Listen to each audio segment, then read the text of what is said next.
Well, you would think there's a tournament today, but we're at Lake Griffin on the Harris Chain of Lakes, and I wanted to fish the lower end of Griffin, and there's another boat ramp way up the river, but you'd have to drive your boat probably 15 miles, so I just wanted to save some boat gas. And apparently everyone thought the same thing. Luckily we can use this field over here to park because we're going to need it. And yeah, looking forward to going trying to find some fish. What am I eating? I'm eating bananas and oatmeal. This is something I eat every morning. I have an allergy, it's called alpha-gal, and I'm allergic to red meat and mammal, so there's very few things I can eat.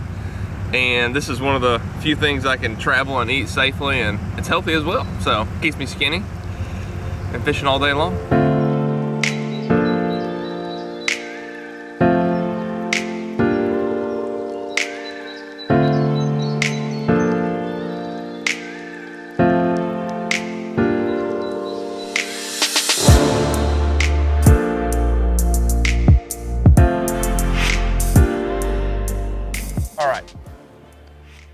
We're in Florida.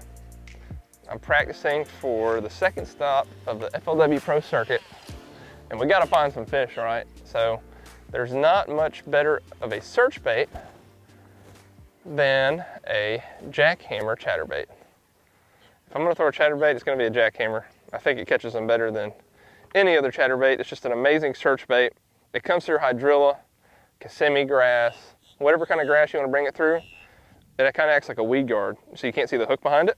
So it rips through the grass much easier than a lipless. So it is kind of my go-to bait when I'm searching for fish. I can put the trolling motor on 6 or 7 and just go. And the good news is they'll usually hit it or eat it. I mean, it's Florida, they eat a chatterbait, right? So that's my thinking on it. My trailer of choice is a Reaction Innovations Skinny Dipper, Little Dipper actually, in white trash. You get a little tail kick on the back of it. It lets the bait hunt. So a really cool tip with the chatterbait, just thought of this. The action of the chatterbait is all determined by your trailer, okay?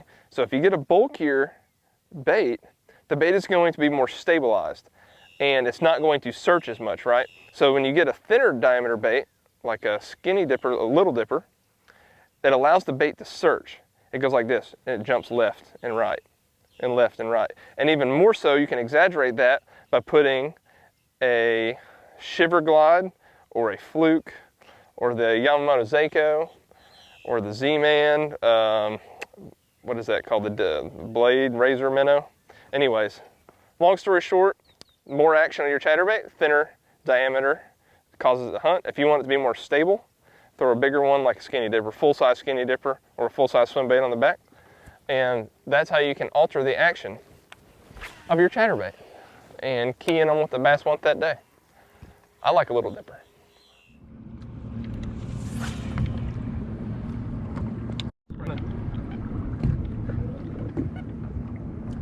Just looking for him for a coot. I might have a fish. Where's hydrilla? He might have got me in hydrilla. I'm thinking I have hydrilla.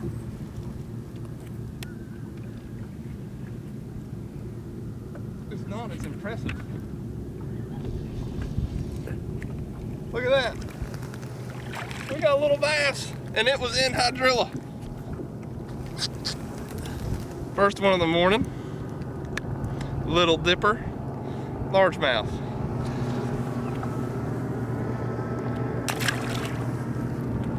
Dude, I was like, I think that's a fish. I might have to go up my line size, guys, because that was, imagine a big one getting in that hydrilla. Oh my God. It was like pulling a frogfish out of grass, but with a chatterbait rod.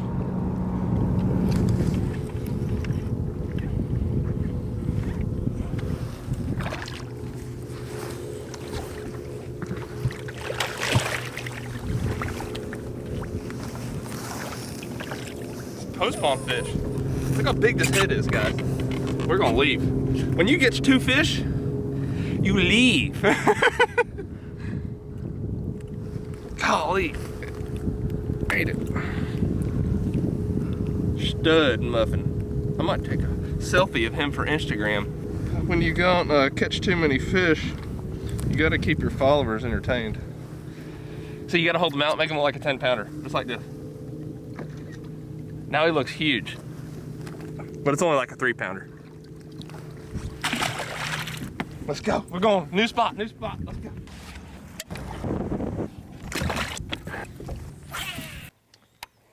With my chatterbait, the setup is key. You really want a parabolic, medium-heavy rod. When the fish eats it, you want to give them a little bit to load it up, because a lot of times we're snatching out of the grass, it's falling. If you feel that bite and set the hook too quick, they won't have enough time to really get it in their mouth and in their crushers. So, this is a lose. This one is 7/6 medium heavy. Action is fast. However, on a fast action cranking blank, this is a Magnum rattle trap rod. So a cranking blank is going to have a moderate action. So you see, it's almost like a fast moderate blend. See how it loads up all the way through it? That tip takes it. Line size, I'm throwing 16-pound Yo-Zuri top knot. However, we just talked this morning, I'm going to put 20-pound top knot on this evening, because if I hook a big one in this hydrilla, I got to have some heavy line to get them out. So I'm going to end up putting 20 on for this lake. But back home on Guntersville, a little deeper grass lines, I'm throwing 16 to 17-pound test. Gear ratio, I like a 6. I can steadily wind and it kind of keeps it down in the water. So steady wind on a 6, my bait's going to stay in 3 to 4 foot of water. But the cool thing is it's not too slow to where if I need to catch it with a fish, I can. And that's also where a 7/6 comes into play. Now, if you're fishing even shallower water, you're gonna wanna step up to a 7/1. Even if you go deeper, I still don't recommend going to a lower speed ratio, because if one does hit it and comes at you, you really do need to be able to take up some line. So just slow your hand down if you wanna fish deeper, speed it up if you wanna fish faster. The 6, 8-to-1, 6, 4-to-1 is the magic gear ratio for winding baits. The swim baits, your chatterbaits, your spinner baits. For me, 6, 8-to-1 is my go-to for all those applications. Well, the chatterbait is a pretty straightforward and simple bait to use. Most of the time, you can just cast it out and do a straight retrieve and wind it back and take some bites. However, when you're fishing a grass lake, and what I'm doing right now is I'm reeling it very slow and trying to make contact with that grass. So when I get bound up in the grass, I'm going to take my rod and kind of pop it up out of it and let it fall back into the grass and begin my retrieve again. And if it's in it again, I'm going to pop it a little more and reel it. And if it gets really popped in there, I'm going to take it with the butt of the rod and really rip hard. And what happens a lot of times is after you give it that hard snap, you'll reel back down and one will be on it, or you'll feel it thump like a jig. If they're really aggressive, they'll just be eating it while winding it. But the whole purpose of snapping it out of the grass is to create a reaction strike. Bass are kind of funny creatures. I always compare them to cats. You ever played with a cat and a laser? You know how sometimes they want that laser just moving real slow and his paw go. Now sometimes you can be moving it real slow by them and they don't care. But if you take that laser and just shake it really fast, you ever see that cat and he's like, ah! That's what a bass is like. So what you want to do is make your chatterbait be the laser. Just make it go crazy, and then a bass comes up like one just jumped right here and eats it. So we're trying to play on the bass's instincts. That's the whole goal. And another retrieve that you can try, if they're being weird, is called a yo-yo retrieve. Let it sink to the bottom. Once it's to the bottom, reel down, take up your slack, and just lift it. You're gonna go from 3 to noon, or 9 to noon, whatever you wanna call it. You want to horizontal, raise your rod tip to high noon, and let it fall down. And the bass is either going to, as soon as you start pulling it up, he's going to hit it, or right when it stops and starts to fall, he's going to hit the bait.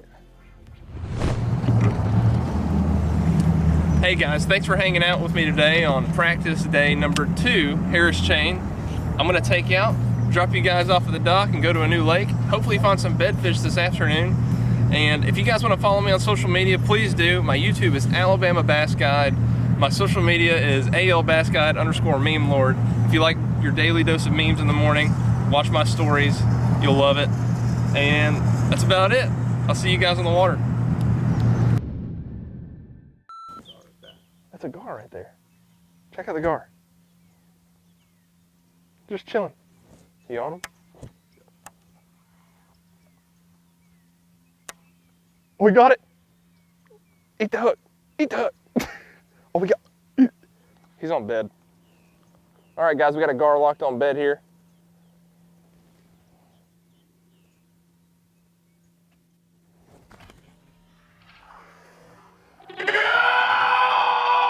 Got him!